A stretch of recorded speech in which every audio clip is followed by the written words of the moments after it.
ओम शांति। आप सभी देशवासियों को 26 जनवरी की ढेर सारी शुभकामनाएं। 26 जनवरी 1950 में हमारे देश ने स्वयं को गणराज्य घोषित किया था।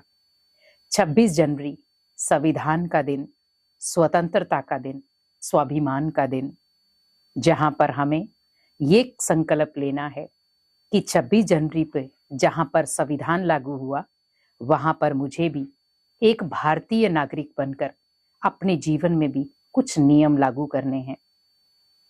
क्योंकि हम अगर अपने जीवन में कुछ नियम लागू करेंगे तो ही हम सच्चे देशभक्त या सच्चे नागरिक कहलाएंगे, सच्चे भारतीय कहलाएंगे।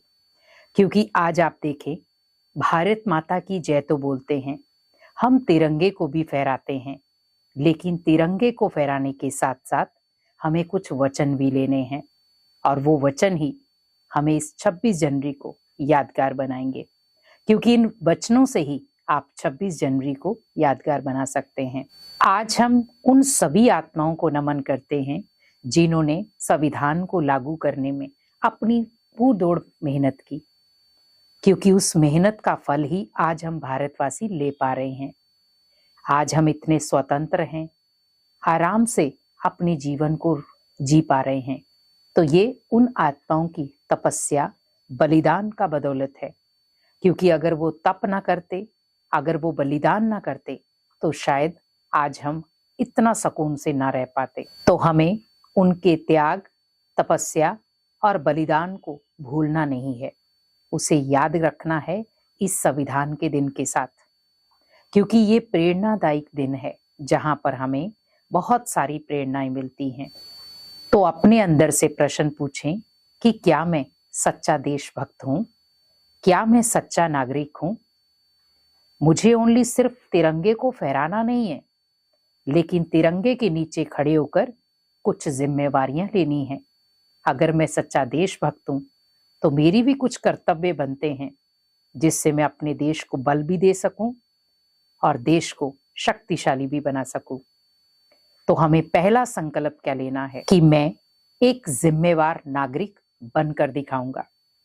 क्योंकि अगर हर व्यक्ति ये सोच ले कि मुझे एक जिम्मेवार नागरिक बनना है, देशभक्त बनना है, तो शायद जो मारपीट, दंगे फसाद ये होते हैं वो ना हो। तो हमें सच्चा देशभक्त भी बनना है और सच्चा नागरिक भी बनना है।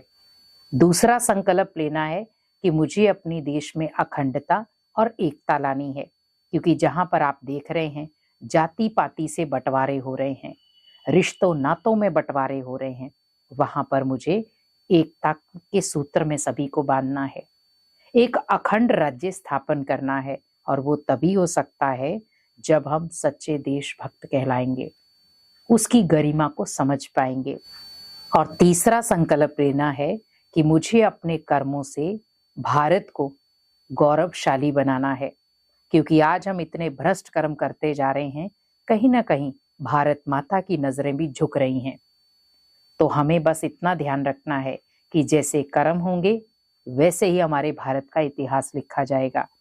इतने संत महात्माओं ने, इतने सिद्ध पुरुषों ने इतना बलिदान दिया, किस खातिर?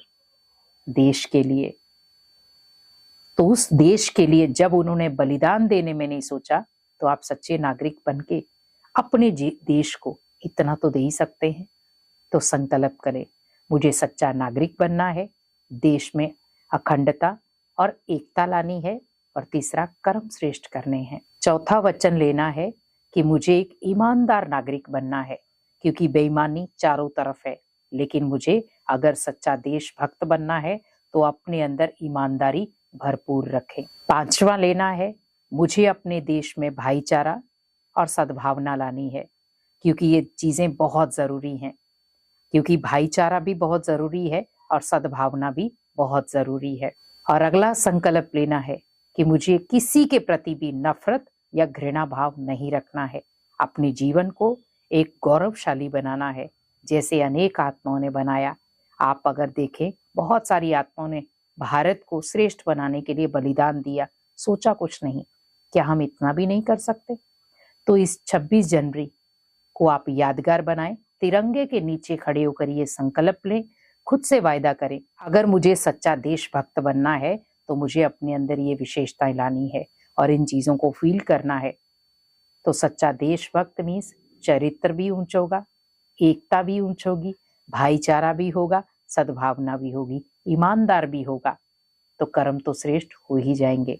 तो इस 26 जनवरी तिरंगे के नीचे खड़े होकर कुछ संकल्प ले, कुछ वचन ले और भारत माता को आप उन वचनों से बांधे कि हे माता, मैं आज के बाद आपके ऊपर कोई आंच आने नहीं दूंगा, आपके संविधान के ऊपर कोई आंच आने नहीं दूंगा, मर जाऊंगा, मिट जाऊंगा, लेकिन आपका सीना छन्नी कभी नहीं होने दूंगा।